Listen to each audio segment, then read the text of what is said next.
Welcome to What You Really Want to Know. I am attorney Amanda Shaffer.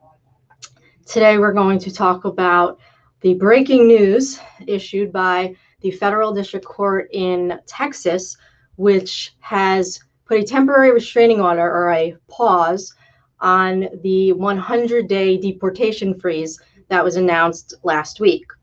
Before I get to that, just a quick reminder to make sure that you like us and follow us on Facebook and Instagram and YouTube, LinkedIn, all that stuff, so you don't miss any more of our lives.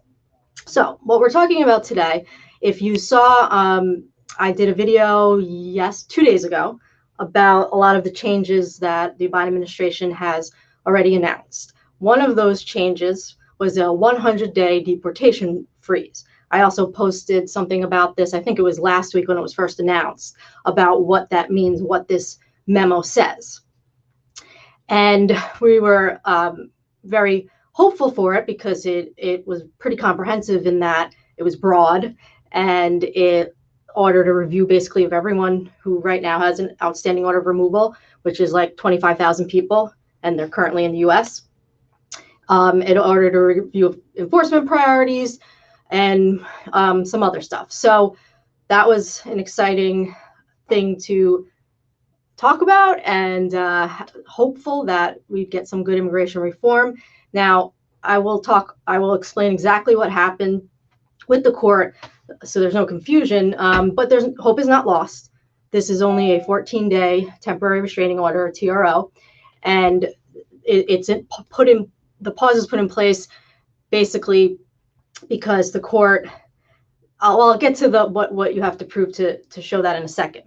Well, actually, let's start there. That's probably the best way to do this. So, temporary restraining order. How do you get a court to issue you a temporary restraining order? There's a few things that you have to show.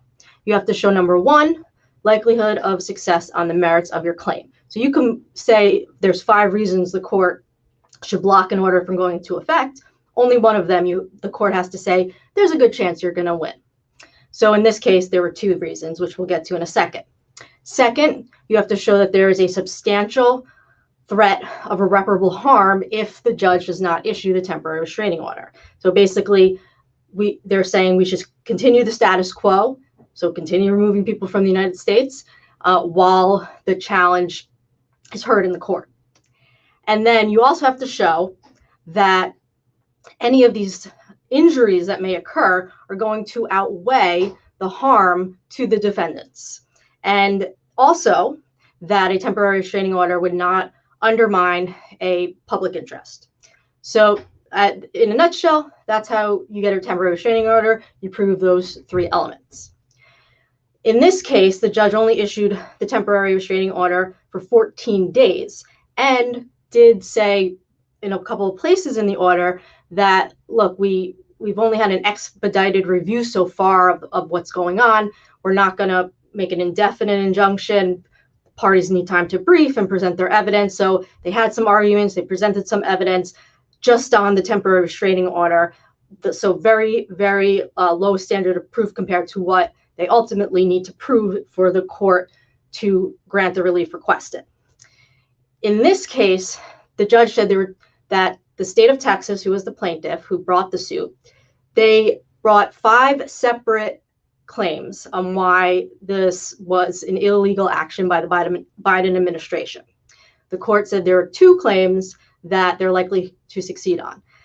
The first was that it violated Section 8 USC Section 1231A1A. And what that says is that basically it says that the DHS has to remove somebody from the country within 90 days of a final order of removal. So it doesn't give the government discretion to remove somebody. It says if we found that we need to deport you, you have a deportation order, the government shall remove you in 90 days. Now, of course, that's not always what happens. It's probably, I would guess, more rare than that it actually happens than it does. That it doesn't happen than it does, just because of our resources. But point is that there are some enumerated exceptions to this rule that can be found in the law that says, like, for example, if One common reason people don't get deported, they have applications pending for like asylum, like they claim that there was changed country conditions and now they can't go back, or they can't get a travel document, or they don't know what country the person's from. So there are some reasons the law allows, but it doesn't give a blanket allowance. That is what the judge is saying. Now, that's pretty solid reasoning. The word shall in the language of the law is pretty strong. And what the court said is you're disregarding your obligations under the law by saying we're just not going to remove anyone for 100 days. The second reason the court said that Texas is likely to succeed is because the action by the agency was arbitrary and capricious. And basically what that means is that they're doing something that the law doesn't allow them to do.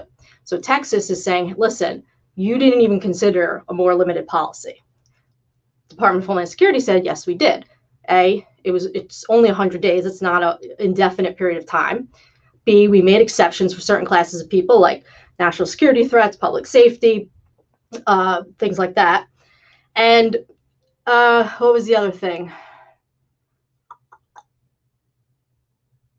Oh, and the other point was that in this memo, DHS says the reason we need this 100-day pause is, one, in order to allocate more resources to the southern border to deal with like the influx of asylum cases, and two, so we can do a comprehensive review of all of the immigration enforcement priorities and see where we should best allocate our funds.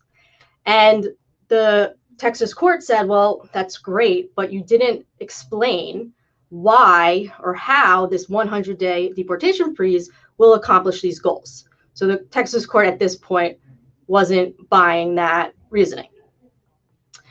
So those are the two claims they said they can succeed on.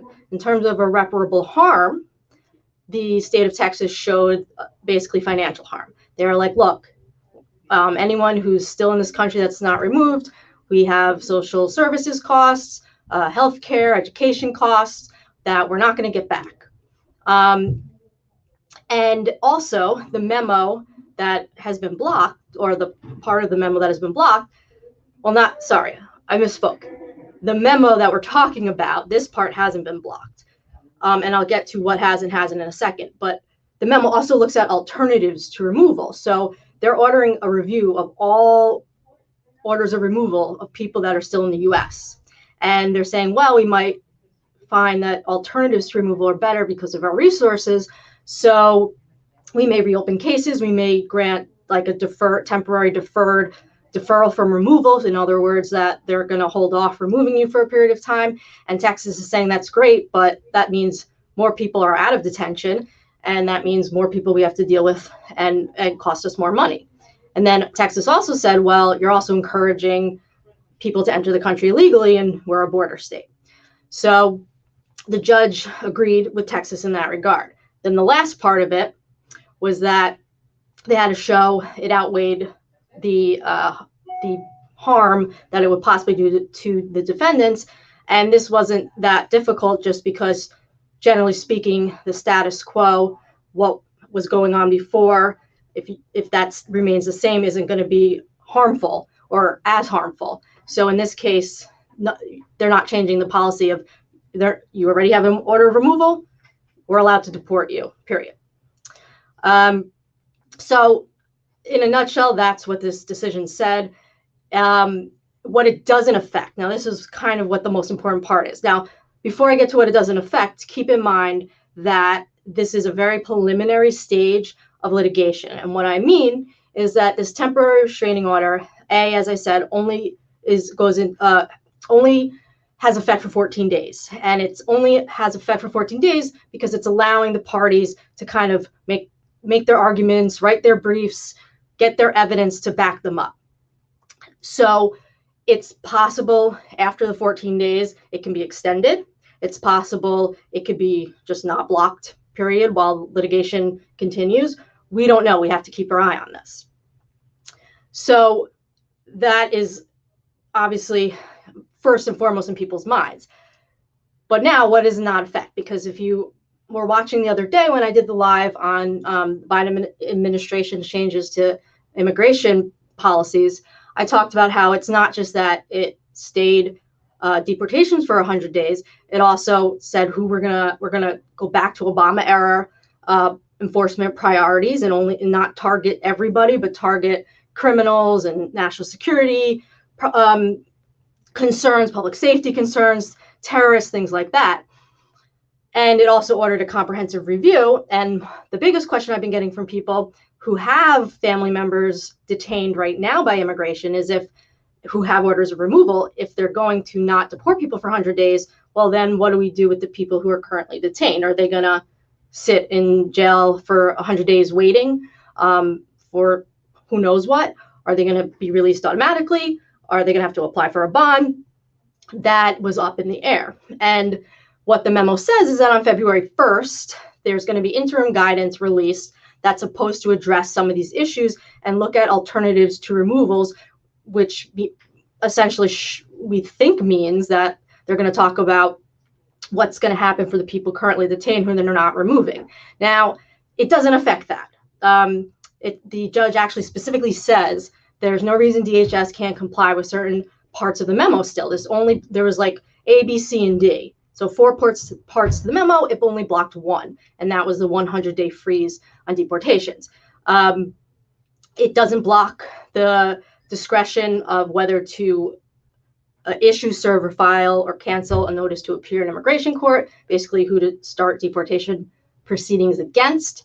It doesn't block any of the other discretionary enforcement activities mentioned in the memo, like whom to stop, question, and arrest, whom to detain or release, whether to settle, dismiss, appeal, or join a motion, whether to grant deferred action or parole.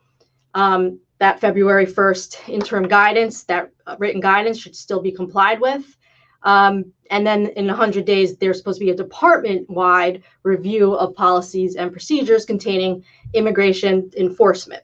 So basically, all it does is block for 14 days the deportation freeze. Now, will it affect the interim guidance released on February 1st? It might, because on February 1st, we again assumed they were going to explain to us what would happen for those people detained who now know for at least 100 days are not getting removed. And I would think that they're still going to want to issue guidance, assuming that the TRO is lifted, but we don't know. But hopefully we should at least have some more information February 1st, because they need to make some decisions pretty quickly. Otherwise, people are just going to be sitting there, and that's going to violate rights at a certain point.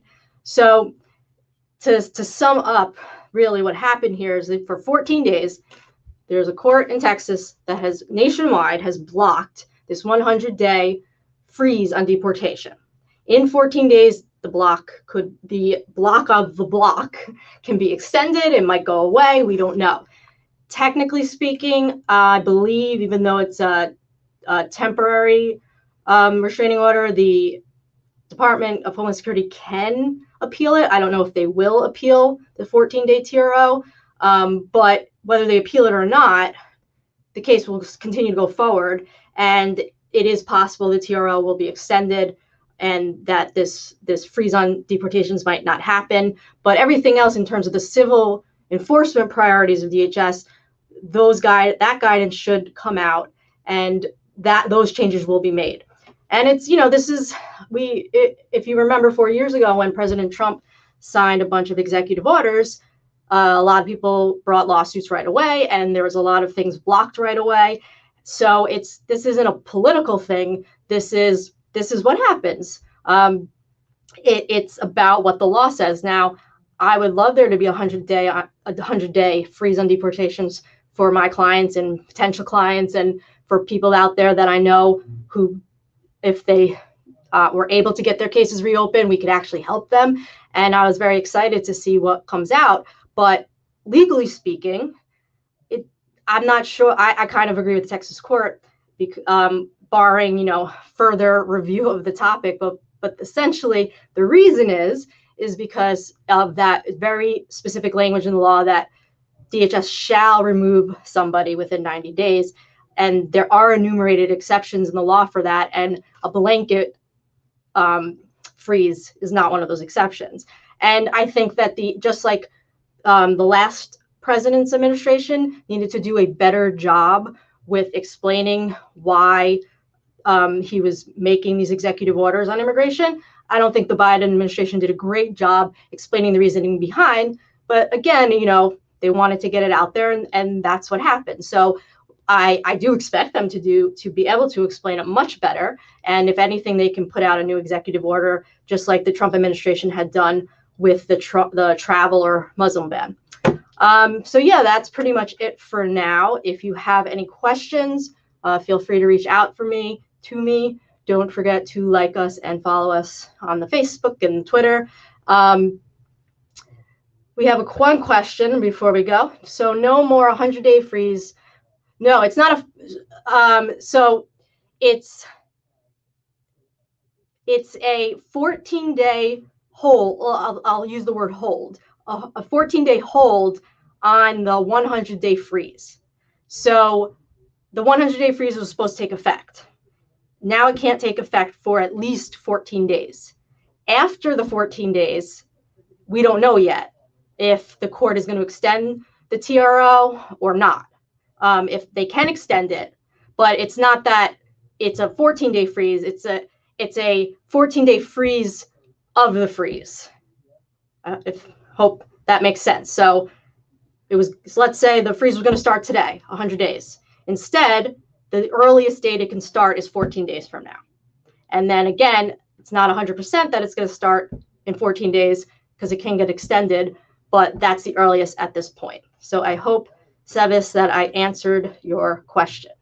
All right. So unless there's any more questions that I see in the next few seconds, thank you all for watching What You Really Want to Know. Make sure you like us, follow us on Facebook, Twitter, LinkedIn, Instagram, so that you don't miss any more lives. And if you have any questions, our contact information has been scrolling across the bottom of the screen. Do not hesitate to contact. We are here to help you. Thank you all for watching and have a great day.